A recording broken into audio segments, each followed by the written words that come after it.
Fishing trips anywhere, anytime. FishingBooker.com. Hey, what's up, happy people? This is Robert Arrington from Deer Meat for Dinner. If you're into bow fishing like I am, you need to check out Cajun Bow Fishing. I've been using their gear for years, from the Sucker Punch Pro to the Winch Pro Reel. It's tough, it's reliable, and it works. Whether you're just getting started or you're ready to take the step to the next level, head over to CajunBowfishing.com and check out everything Cajun Bow Fishing has to offer. I trust their gear because it works. So if you're hitting the water soon, make sure you're rigged up with Cajun Bow Fishing. You will not regret it. At Midway USA, we put customers first. The Nitro Express shipping system is icing on the cake. It was a big investment of time and money to take super fast, low-cost shipping to a whole new level. The Nitro Express helps ensure same-day shipping and low shipping costs. We hope you enjoy the Nitro Express. We built it just for you. For just about everything for the outdoors, go to MidwayUSA.com. I'm Larry Potterfield with Midway USA. Thanks for your business.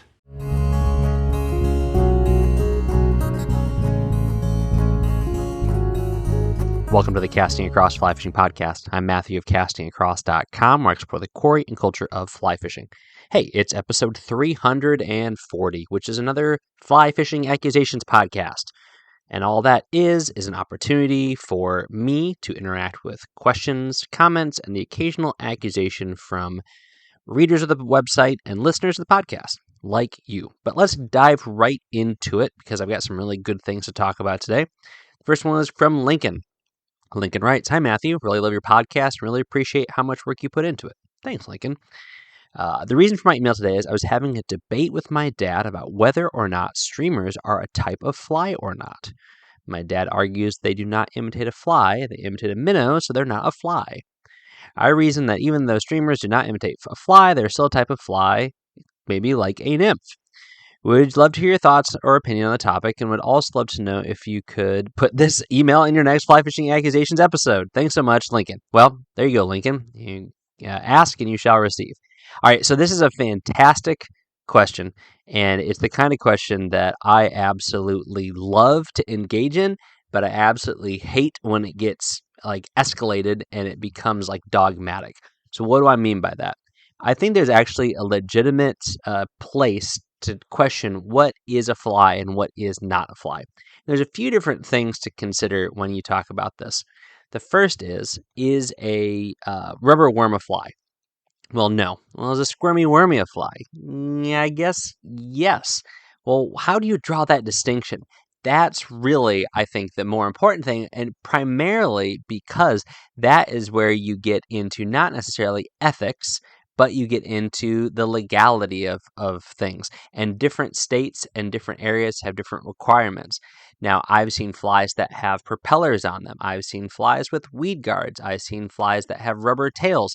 And oftentimes, as long as those flies are kind of relegated to bass and saltwater, people don't get too upset about it.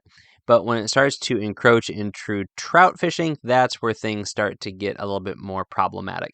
So I think that's probably the most legitimate reason to have this conversation or have this debate. It has to do with what is really appropriate or legal or ethical to use for trout.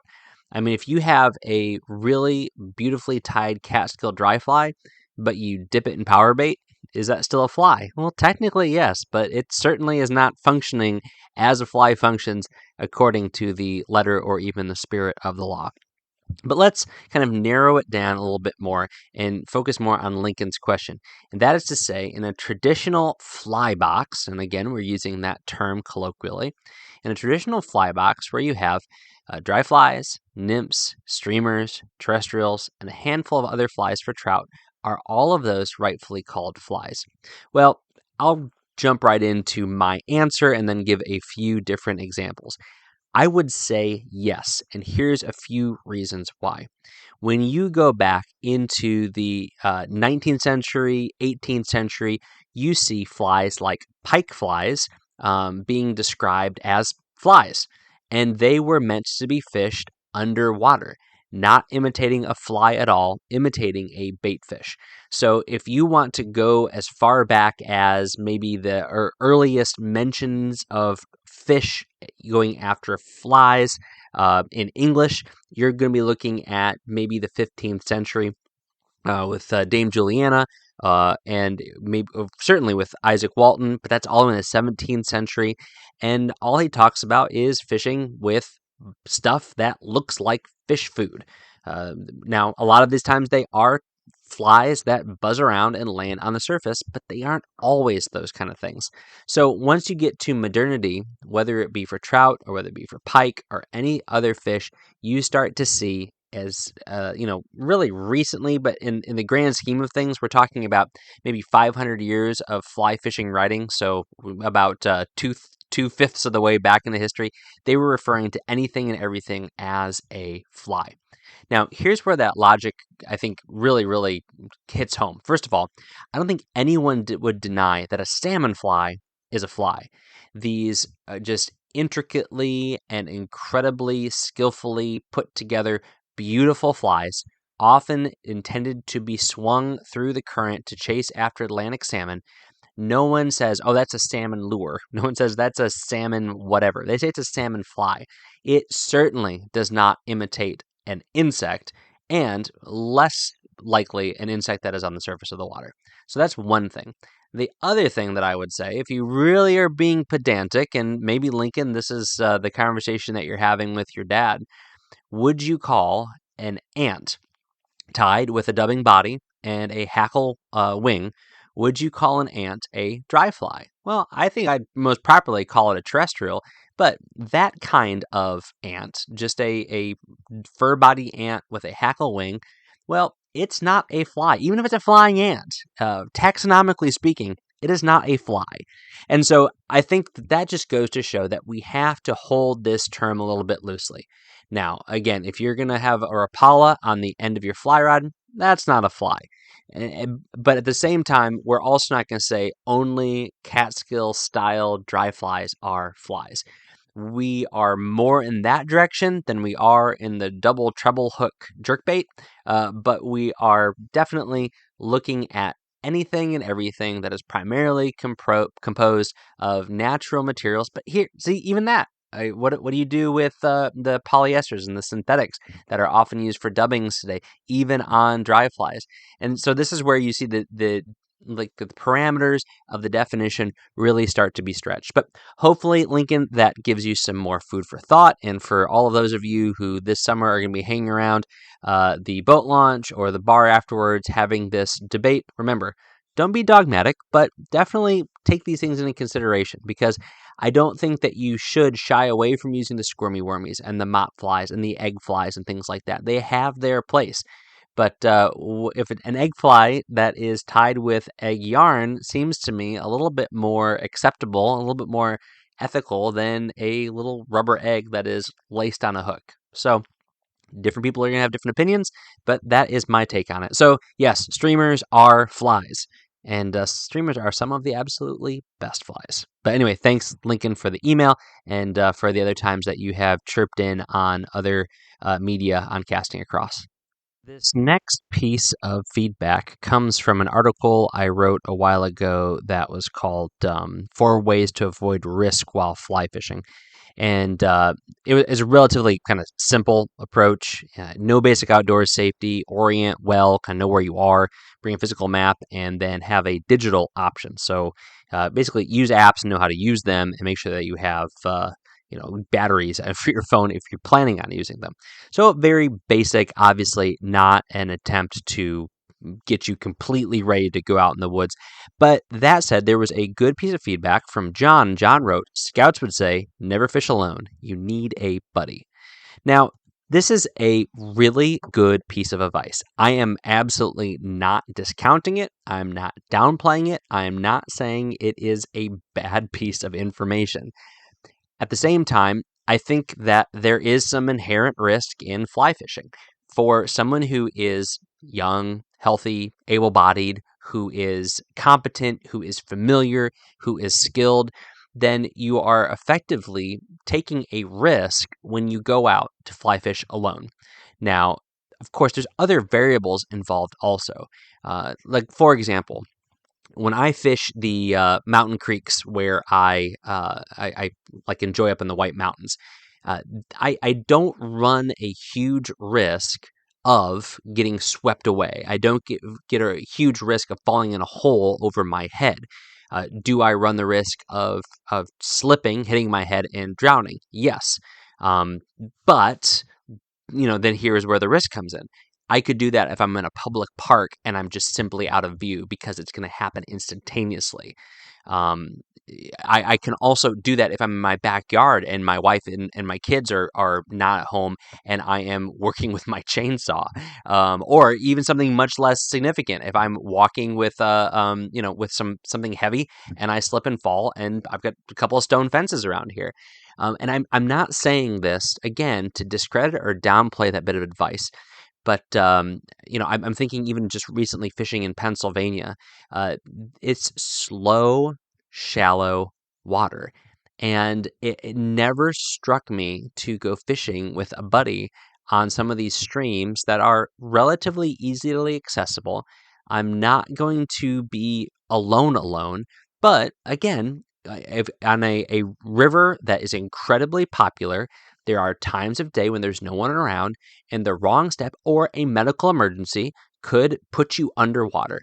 And so I get it. And I think that it's wise. Again, take some of those variables. Are you not able-bodied? Do you have mobility issues?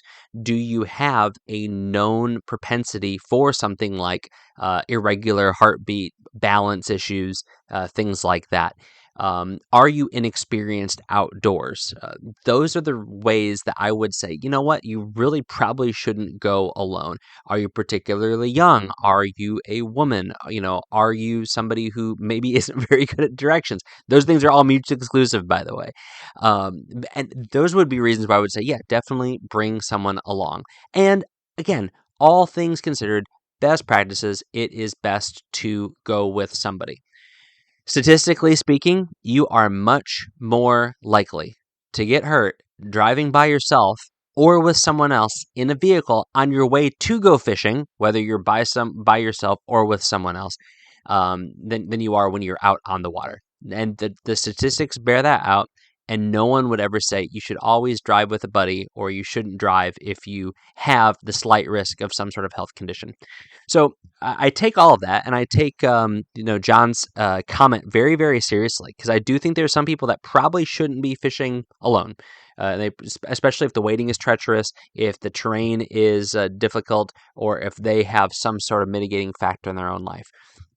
But if you know yourself and you know your limitations, then I think that as long as you are playing it safe and not taking risks, again, if I'm up in the White Mountains and I am 6 miles deep in the woods, I am not going to make some death-defying leap. I'm not going to try to ford a flooded stream. I'm not going to do something like that and put myself in a particularly dangerous situation, in as much as I'm not going to, jam on the e-brake and pull a U-turn on the interstate and, all of the problems that could come with that. So certainly there could be somebody who says, this is foolish. I can't believe you would even encourage people to go fishing by yourself. But again, statistically, it bears out that you are at much greater risk on that highway to get to the river, to get to the lake, to get to the ocean than you are when you are out on the water. But just food for thought, something to think about. And again, almost like the last thing, I wouldn't necessarily be dogmatic in a broad brush sense with everybody in every situation.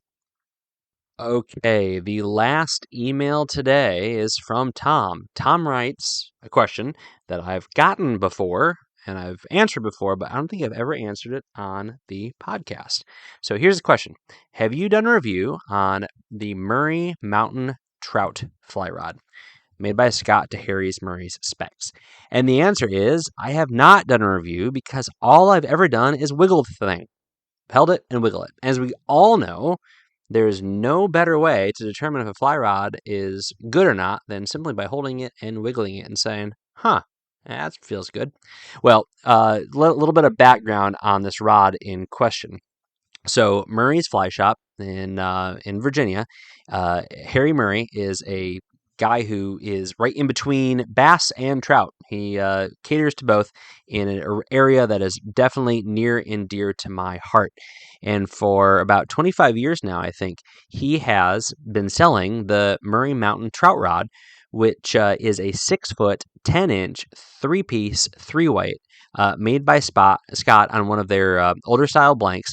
But it is a very well-regarded trout rod, and the reason being, it is the kind of all-around rod that you would use when fishing for mountain trout. So it is the kind of rod I like, at least by its specs, which is it's a rod that is delicate enough for those tiny dry flies, but it has enough backbone to cast a larger fly like a streamer or a hopper, or a dry and a dropper. Again, I would love to cast it. I would love to fish it, especially being a guy who kind of grew up fishing in Virginia and fishing the same rivers that Murray has been fishing for much longer and knows much better than me. But no, I have not ever cast it, and I've not ever reviewed it. But what this does really kind of also point to is how there's lots of cool little aspects like this within fly fishing, where there are these relationships between the shops and the fly rod companies that are long lasting. And you're able to talk to people who have been in fly fishing for a couple of generations, and they're able to explain and express the differences in the technology that has come along and how they've liked things and how they've not liked things. And very rarely do you find somebody who is like an all-around apologist for any one brand.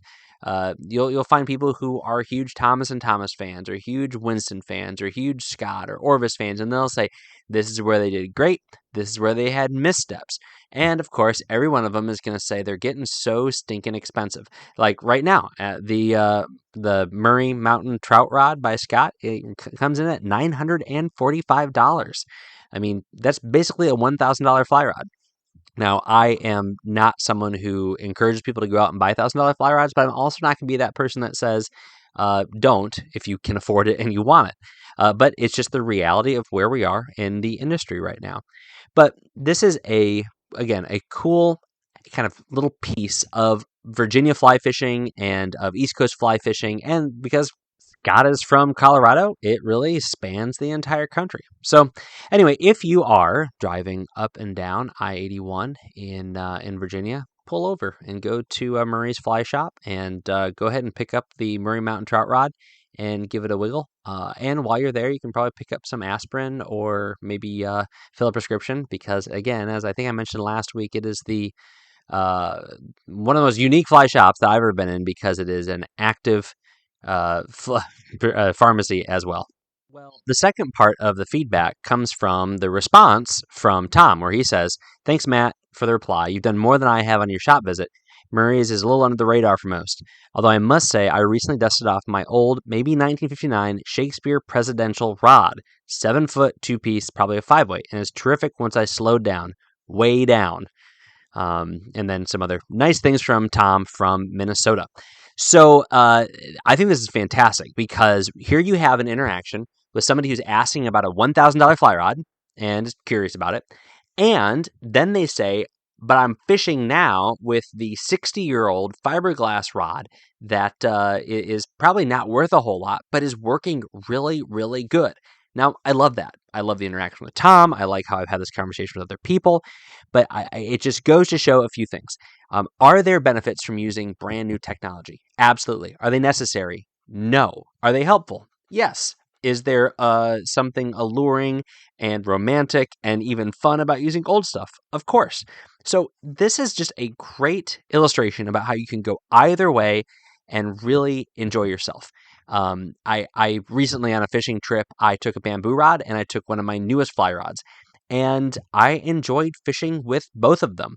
And the funny thing is that I actually brought a third rod, kind of the middle of the road, utilitarian, not super expensive, but also not super cheap fly rod. But that was the rod I ended up fishing with the most, because it met a niche. And for me, that's the kind of thing that's going to keep me going back to a fly rod.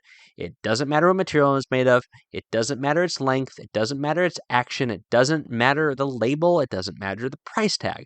What matters is in this kind of fishing, the way that's, in this situation, it had to do with tightline nymphing. This was just how I was going to be catching fish on this trip. And so it didn't matter that it was kind of a mid-range fly rod. That wasn't anything special to me. It actually isn't special at all. I don't get excited when I take it out of the rod sock. It doesn't have any, sentimental value to me, but it fishes well in that situation. And so I think that we can definitely have fly rods we love. We can definitely have fly rods that we see as silly, but we also need to remember that these are, at the end of the day, tools that we are deriving pleasure from. So it's kind of a little bit of a dichotomy and maybe even a little bit of a paradox. But I think that's one of the fun things about fly fishing is that you have some people that are a little bit more into some aspects than others. So anyway, all that to say, thank you so much for the interactions, for the questions, for the comments that have come in recently. I definitely appreciate it. We'll have another one of these in 10 more episodes. So let me know, Matthew@castingacross.com, whether you pop up on the podcast or not. I will get back to you, assuming my spam filter doesn't flag you as a nefarious actor, which I really hope it doesn't, for your sake and mine. This week on castingacross.com, the first article is called Fishing Footsteps 1. So this is part 1 of maybe 2, maybe 3. But it chronicles a 3-day fishing trip that my eldest son and I had, and why he chose to go somewhere where the fishing was going to be harder, where the fishing was going to be a little bit less exciting, but the fishing had some more value than the fishing itself, and that's why he and I chose to go there. So you can go ahead and read that article over at castingacross.com. Wednesday's post was video, a recent and popular fly fishing book, 1-minute review. So I read The Feather Thief a few years ago by Kirk Wallace Johnson, and it's an interesting book. So if you're wanting to learn about fly fishing, you're probably going to get a little bit from this book, but not a whole lot. If you want to learn about fly tying, you're going to probably learn quite a bit, because it's going to broaden your perception of fly tying beyond, like, this is how you put feathers on a hook. But this book combines a number of facets, and I talk about that in the video. It's a very quick video, 1-minute video review. It combines a bunch of different things and weaves them together in a way that I think makes this book one of the most broadly appealing books that includes fly fishing as a major subject. So definitely go and check out that video over at YouTube. And while you're there, go ahead and subscribe, because I'm going to be pumping out these book reviews and some other content here in the near future. Well, this week's recommendation on Casting Across is actually a fly pattern from Mr. Harry Murray, the Mr. Rapidan. Great little fly, I've been fishing it for decades, and the video I will share, if you go to the link on the podcast show notes over at castingacross.com, is from the good folks at Norvice. And I like this video because, one, Murray doesn't have one for the fly. He does have some informational videos about Mr. Rapidan, but not a tying video, at least not at the moment. But this is a 20-minute video on one fly. And so if you want to simply see how it comes together, you can throw it on double speed. But if you want to kind of hear a little bit about how Shannon Messer kind of puts the fly together and some of the details of why it's put together this way, then it's definitely worth checking out. So I'll put the link for that YouTube video in, again, this podcast show notes over at castingacross.com. And you should check out the Mr. Rapidan. It's a great little fly that really straddles that attractor fly and imitation fly, dry fly pattern for mountain trout, as well as trout on any river where they'll be looking up, especially in the early springtime. Thanks for listening to the Casting Across Fly Fishing Podcast. Please subscribe to your favorite podcast app, then rate the podcast on Spotify and Apple Podcasts. Then head over to castingacross.com for 3 posts a week on the people, places, and things that go into the pursuit of fish.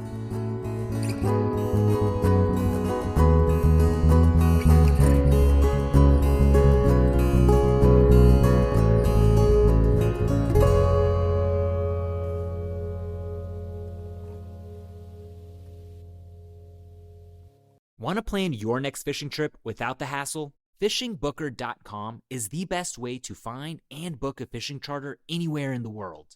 Whether you're chasing trophy fish or just looking for a family day on the water, Fishing Booker makes it simple, fast, and secure. With thousands of experienced guides, verified reviews, and 24/7 customer support, Fishing Booker takes the guesswork out of planning. Visit FishingBooker.com and book your trip today. Fishing Booker. Fishing trips made easy. Explore historic waterways in 2025 with Scenic on the most inclusive cruise on Europe's rivers. Enjoy up to 5 dining experiences, spacious suites, and butler service. Be immersed in the culture with enriching free choice excursions and exclusive events. Scenic, in a class of its own. Book now and save.